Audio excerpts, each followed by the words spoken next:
Senhor esteja convosco. Ele está no meio de nós. Proclamação do Evangelho de Jesus Cristo, segundo Marcos. Glória a vós, Senhor. Naquele tempo, Jesus chamou a multidão para perto de si e disse: escutai todos e compreendei. O que torna o homem impuro não é o que entra nele vindo de fora, mas o que sai do seu interior. Quem tem ouvidos para ouvir, ouça. Quando Jesus entrou em casa, longe da multidão, os discípulos lhe perguntaram sobre essa parábola.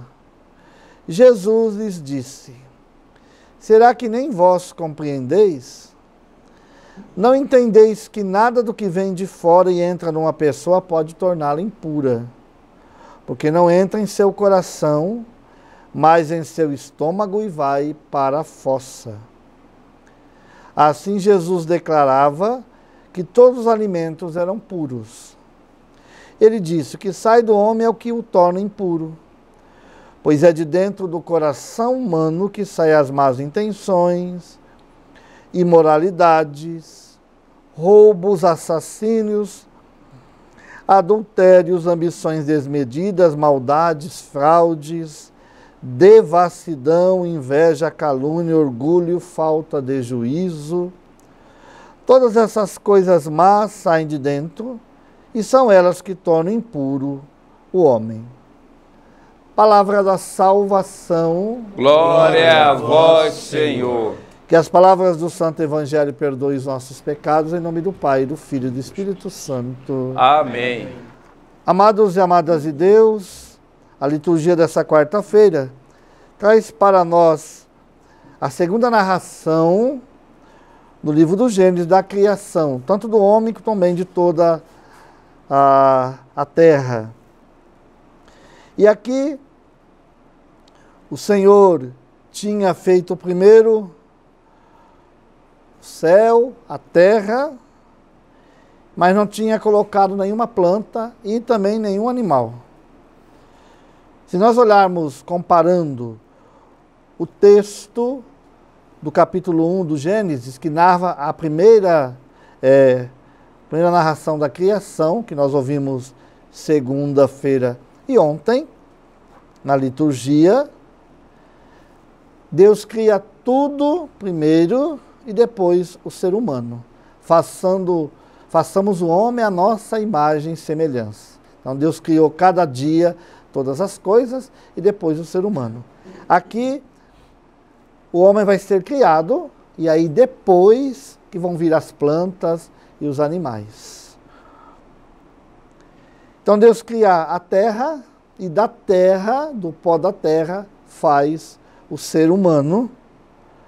Sopra ali nas narinas o sopro da vida e o homem torna-se um ser vivente. E aí Deus planta, faz o jardim do Éden com todas as plantas e, claro, depois todos os animais, porque nós vamos ver a dimensão do cuidado de Deus com o homem, colocando tudo à disposição do ser humano. Aqui ainda foi criado só o homem e depois vai ser criado a mulher. Né? Na primeira narração, o homem e a mulher são criados juntos. É uma forma, são maneiras diferentes, né? São tradições diferentes que o autor do livro do Gênesis junta para poder explicar a criação. A gente sabe que a função do livro do Gênesis não é dados históricos. A Bíblia, em geral, não tem preocupação de dado histórico, muito menos científico. Né? Essa não é a missão. Quem acha que a Bíblia vai dar explicações científicas para as coisas, né, está fazendo uma interpretação errada, porque não é isso. A palavra de Deus não tem essa função de dar explicações científicas ou ter um cunho científico para falar da criação de qualquer outra coisa que nós temos na palavra de Deus. Aqui, o que Deus quer nos falar, né? Deus é que cria o homem, né? O homem não veio ao mundo por si só. Deus o criou, né? E tudo que Deus criou, né, depois do ser humano, é para o ser humano. Né? Tudo que Deus criou, as aves, as plantas, os animais, tudo foi para o bem do ser humano, né? Para o uso do ser humano, para que a humanidade pudesse usufruir de tudo isso. Infelizmente, a gente sabe que o cuidado que deveriam ter com a natureza nós não temos, né? Não usamos de forma lícita esses bens que o Senhor nos deu, mas tudo foi criado para o ser humano, né? E Deus, quando cria o ser humano, nós somos a única criatura que Deus criou por si mesmo, né? O ser humano foi criado para isso. Não existe uma escala da criação humana como temos nos animais. Cada ser humano é individualizado, né? Quando Deus sopra, como diz o texto, na narina do ser humano, né? Na verdade, do homem que foi formado do pó da terra, dando-lhe o hálito da vida, né? A alma, assim depois vai acontecer com cada ser vivo, melhor dizendo, cada ser humano que é criado, também vai receber essa alma, esse espírito, né? Essa graça. Com os animais não acontece isso. Os animais não têm espírito, têm alma vivente, que depois, quando o sangue se derrama, se acaba, né? Por isso, meu irmão e minha irmã, não tem céu do cachorro, do passarinho, da borboleta, da arara, não existe isso. Existe céu de quem? Do ser humano. Que nós somos criados à imagem e semelhança de Deus. Os animais não. Os animais têm uma alma vivente, mas o espírito, aquilo que vai um dia voltar para Deus, somente o ser humano. Né? E é isso que o texto quer nos dizer. E o mais importante também, Deus coloca tudo à disposição do homem, mas coloca uma restrição. Né? E nós vamos ver no decorrer da liturgia desta semana essa realidade. Porque não podia comer do fruto do conhecimento do bem e do mal, a questão da morte, a questão da tentação do mal. Mas o mais importante desse texto é saber, Deus cria o homem e dá a ele o hálito da vida, né? Dá a ele a graça de pertencer ao número dos filhos de Deus, né? E o coloca no que ele tem de melhor, né? No Éden. Quando nós olhamos o Evangelho, ele é uma continuação do Evangelho de ontem, onde nós ouvimos Marcos 7, de 1 a 14, e hoje estamos vendo de 14 a 23, uma continuação. O que dizia ontem? Ontem era o embate dos fariseus e mestres da lei com Jesus, porque os seus discípulos foram comer sem ter lavado as mãos. Não é que eles foram comer sem ter lavado as mãos, não lavaram as mãos do jeito dos fariseus. Jesus não era um porcalhão, que não ensinava, que não tinha entre eles o mínimo de decoro com a higiene. Tinha normal, como todo mundo tinha. Né? Agora, quando ele fala, estavam comendo com as mãos impuras, porque não fizeram a lavagem das mãos da forma dos fariseus, da forma dos doutores da lei, mas tinham lavado as mãos, de forma muito comum, né?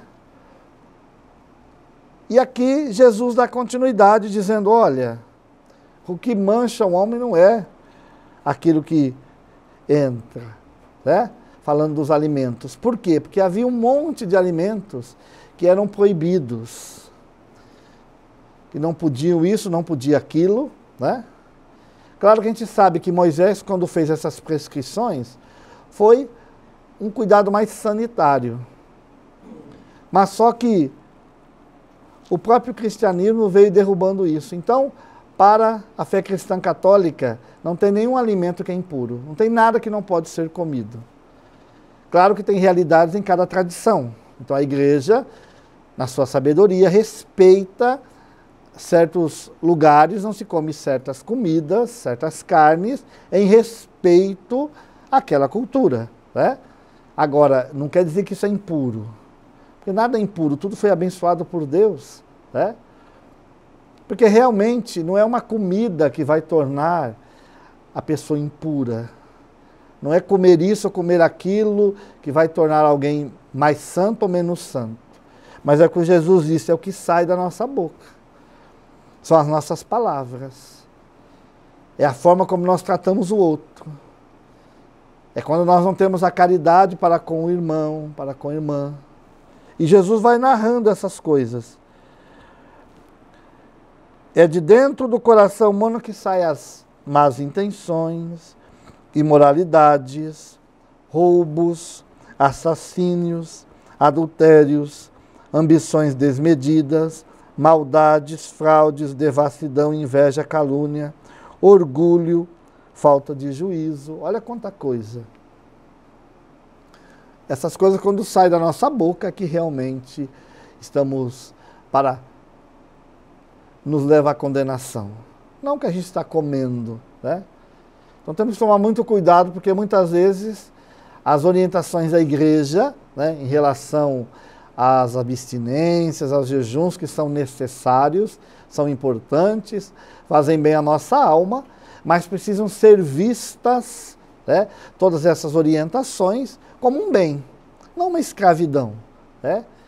Quem vê pessoas que, porque alguém comeu uma carne na sexta-feira, no mundo se acabou, a pessoa está condenada ao fogo do inferno e a pessoa não tem salvação. Temos que tomar muito cuidado. Não é aquilo que a pessoa está comendo que conta. As orientações da igreja são importantes, necessárias, né? Mas a própria igreja fala, a gente precisa ter, acima de tudo, a caridade. A caridade. Agora, o que sai da nossa boca, sim, isso pode nos prejudicar. E aí nós precisamos cuidar. Porque meu irmão e minha irmã, não adianta nada vivermos certas abstinências, como eu disse, necessárias, orientadas pela igreja, importantes, que faz o bem para o fortalecimento da nossa alma, de uma vida mais santa diante de Deus, mas não adianta fazer nada disso se nós não usarmos depois de caridade. Fazemos as abstinências, né? Cuidamos daquilo que entra na nossa boca, mas não cuidamos daquilo que sai da nossa boca. Então, o cuidado precisa ser, sim, com aquilo que entra, mas principalmente com aquilo que sai, né? As palavras. Então, o Senhor quer nos ensinar isso. Ensinou aos seus discípulos e também quer ensinar a nós. Que cuidemos, para que a gente viva a graça de Deus, né? Cuidando sempre para não condenar, porque a condenação pela palavra é muito forte, né? E olharmos sempre o que a igreja nos fala. Se temos dúvidas, vamos consultar o que a igreja nos diz sobre tudo isso. Vamos ver o que o catecismo da igreja nos fala, o que a doutrina da igreja nos fala, quando a gente tem dúvida. Os discípulos tinham dúvida, eles não entenderam aquela parábola, mas não ficaram tirando as suas próprias conclusões. Chegaram em casa, a sós com Jesus, perguntou, nós não entendemos essa parábola. E aí Jesus foi explicar para eles o que ele estava falando em relação a o que é impuro, o que não é impuro, o que torna o homem impuro é o que não é o que vem de fora, né, mas é o que sai de dentro para fora. Então Jesus ensinou, os apóstolos não sabiam, tinham suas dificuldades. Nós precisamos também, quando não sabemos dessas coisas, perguntar para a igreja.